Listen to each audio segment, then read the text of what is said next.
दिखाने का समय आ गया है।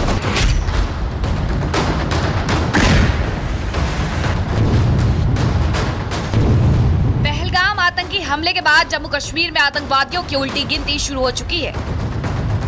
देखिए 5, 4, 3, 2, 1 और जोरदार ब्लास्ट। एक धमाका हुआ पुलवामा जिले के मुरन इलाके में सक्रिय आतंकी एहसान शेख का घर मिट्टी में मिल गया।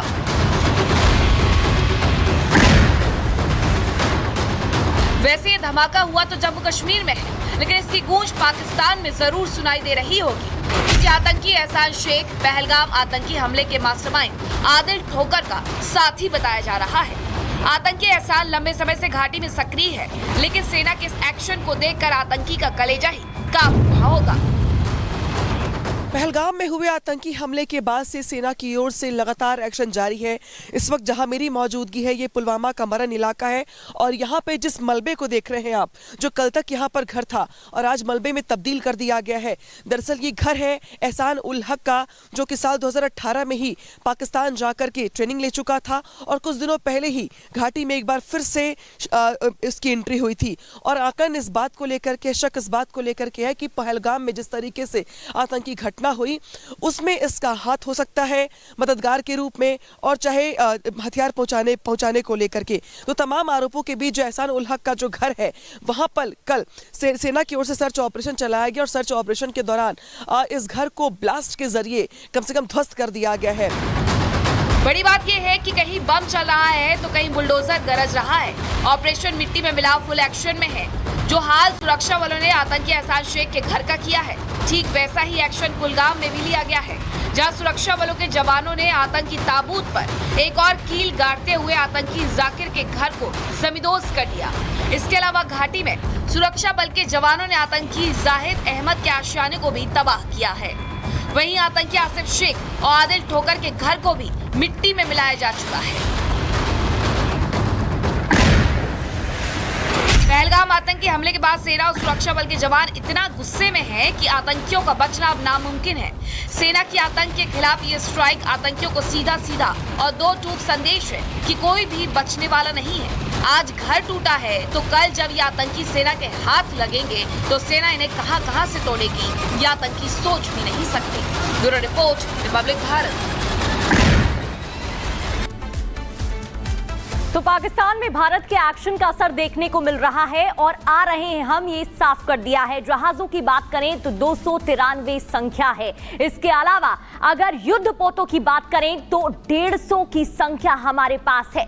इसके अलावा अब सबमरीन की जानकारी दें तो 18 सबमरीन हमारे पास है और इतना ही नहीं, जहाज 293 है। कुल मिलाकर हमारे पास पूरी तैयारी है लड़ाई करने की और उसके लिए तारीख भी अब तय हो गई है, बस आदेश का इंतजार है। इसके अलावा डिस्ट्रॉयर्स की बात करें तो 12 हमारे पास हैं और फ्रिगेट्स की बात करें तो उनकी संख्या भी 12 है। इसके अलावा कॉर्वेट्स की बात करें तो 19 की संख्या में हमारे पास हैं और एयरक्राफ्ट कैरियर की बात करें तो 2 संख्या हमारे पास है। यानी कि पूरी तैयारी हमने कर रखी है और जल्द आ रही है।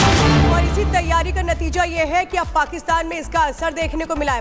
पाकिस्तान में भारत के एक्शन का असर हुआ है। कैसे परेशान हो रहे हैं पाकिस्तान वाले और पाकिस्तान के आर्मी चीफ अपनी फैमिली को वो बाहर भेज रहे हैं। अंदाजा लगाइए कि क्या असर है। एक तरफ आप देखिए, हम ये दिखा भी रहे हैं, पाकिस्तान में चिनाब नदी तेजी से सूख रही है और शायद शहबाज शरीफ का भी गला सूख रहा होगा, क्योंकि अभी तक गीदड़ भभकी दी जा रही थी कि पानी रोकेंगे तो फिर हम कुछ करेंगे, फिर हमारे जो सेना है वो तैयार है। अब पानी रुक भी चुका है, जो यहाँ पर पाकिस्तानी उनको बाहर भेजा भी जा रहा है। ये इस वक्त आपको बता रहे हैं कि असर कैसे शुरू हो चुका है और अब पाकिस्तान परेशान हो रहा है, बौखला रहा है और अलग अलग तरीके के बयान आ रहे हैं।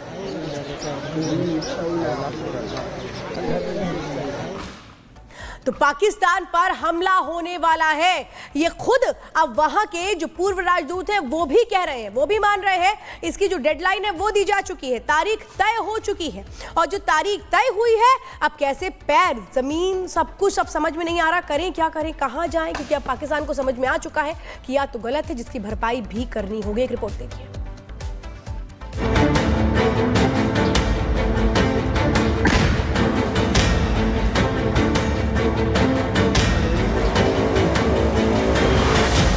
इस बार कब्रिस्तान भी कम पड़ जाएंगे, दफनाने के लिए कब्र भी नहीं मिलेगी, आतंक के आकाओं को जहन्नुम में जगह भी नहीं मिलेगी।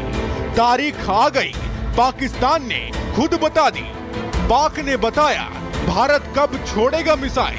21 यकम या 2 इन 3 या मई के पहले हफ्ते में कोई कार्रवाई हो सकती है या फिर उससे बाद में भी हो सकती है। दहशतगर्दों को पनाह देने वाले आतंकिस्तान में इस बार कब्रिस्तान भी कम पड़ जाएंगे, आतंकियों को दफनाने के लिए जगह तक नहीं मिलेगी।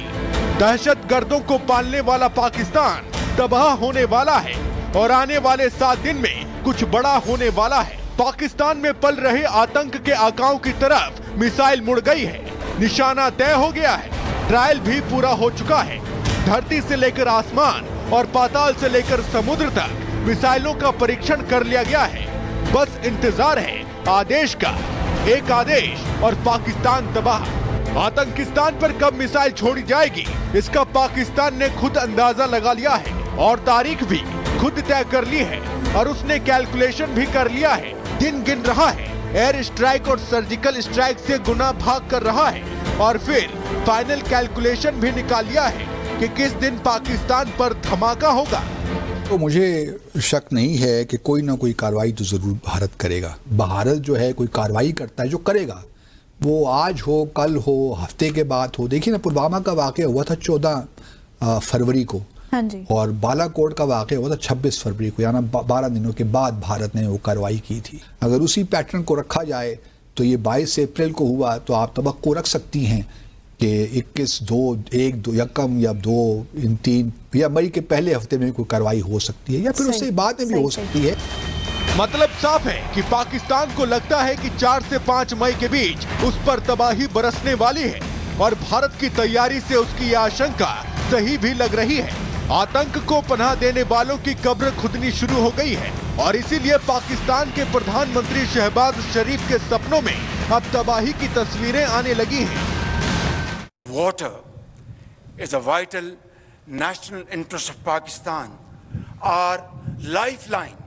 Its availability would be safeguarded